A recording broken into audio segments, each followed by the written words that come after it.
इस वक्त की सबसे बड़ी खबर जम्मू कश्मीर में हुए पहलगाम आतंकी हमले का असर अब जम्मू में देखने को मिला है। बता दें कि जम्मू कश्मीर में हुई पहलगाम आतंकी हमले के बाद देश भर में बड़ी सतर्कता का असर अब बिहार के जम्मू जिले तक पहुंच गया है। बता दें कि चंद्रदीप थाना क्षेत्र के आढ़ा गांव में पिछले 28 वर्षों से रह रही पाकिस्तानी मूल की नरगिस बानो अचानक जांच के दौरान दायरे में आ गई। हालांकि पुलिस ने साफ कर दिया है कि नरगिस का वीजा पूरी तरह वैध है और उनकी नागरिकता प्रक्रिया भी नियमों के तहत चल रही है। बताया जा रहा है कि 1998 में गांव के शिक्षक मोहम्मद गाजी से निकाह करने के बाद नरगिस बानो भारत में अस्थायी रूप से रह रही थी। बचपन में ही माता पिता के साथ भारत लौटी नरगिस को मां की मृत्यु के बाद मोहम्मद गाजी के परिवार ने अपना लिया था।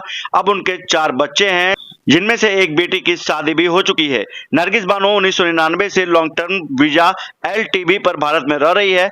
उन्होंने 2009 में नागरिकता के लिए आवेदन दिया था और 2016 में प्रक्रिया ऑनलाइन होने के बाद दोबारा आवेदन दिया, लेकिन अभी तक उन्हें भारत की नागरिकता नहीं मिल पाई है। ये बड़ा सवाल है।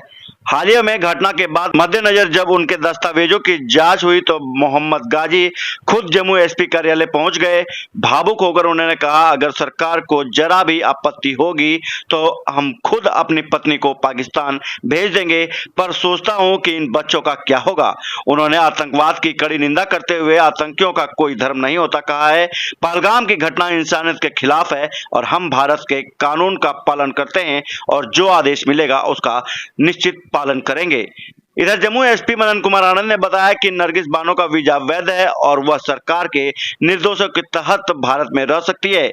उन्होंने यह भी कहा कि जब तक कोई नया निर्देश नहीं आता तब तक उनकी स्थिति यथावत बनी रहेगी। क्या कुछ बता रहे हैं जम्मू SP, सुनाते हैं इस खास रिपोर्ट में। सारे लोग हुआ बना का भी मेरे पास मुझे भी मालूम है 15 तरह का वीजा रद्द लॉन्ग टर्म वीजा LTV नहीं, तो वो आगे सरकार करेगी जैसा करेगी, सोचेगी उसको। पाकिस्तान की एक महिला है जो कि 1999 से मतलब कि हमारे यहाँ रह रही है, निवास कर रही है।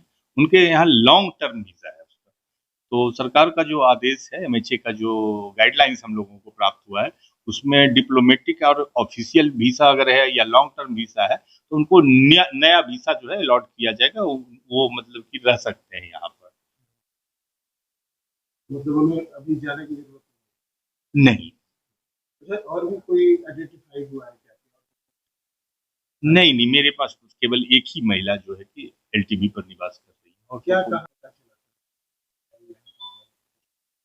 ये तो हम लोग को नहीं पता है कि कैसे आई। काफी दिनों से वो रह रही है और हमेशा उसका वीजा जा रहा है। पहली बार उसका वीजा जो है कि 20 अक्टूबर 1999 को वीजा उसको मिला है और तब से वो यहीं रह रही है, लगातार निवास कर रही है और यहीं शादी किए हैं वो। तो सर, अगर 2 नवंबर तक जानकारी मिली कि उसका वीजा वैलिड है, अगर उसके बाद सरकार उसके वीजा को रिन्यूअल नहीं करती है तो फिर क्या कार्रवाई? अभी उसका वीसा वैलिड वीसा है और है कि जो लॉन्ग टर्म वीसा है उसको न्यू वीसा अलॉट किया जाएगा। और अगर उनको वीसा नहीं, मतलब कि अगर ऐसा कोई पॉलिसी आता है तो अभी तो मेरी जानकारी में है नहीं। अगर ऐसा कुछ होता है तो फिर जो उसमें गाइडलाइंस होगा उनका उस हिसाब से काम करेंगे हम, जो पासपोर्ट एक्ट में है।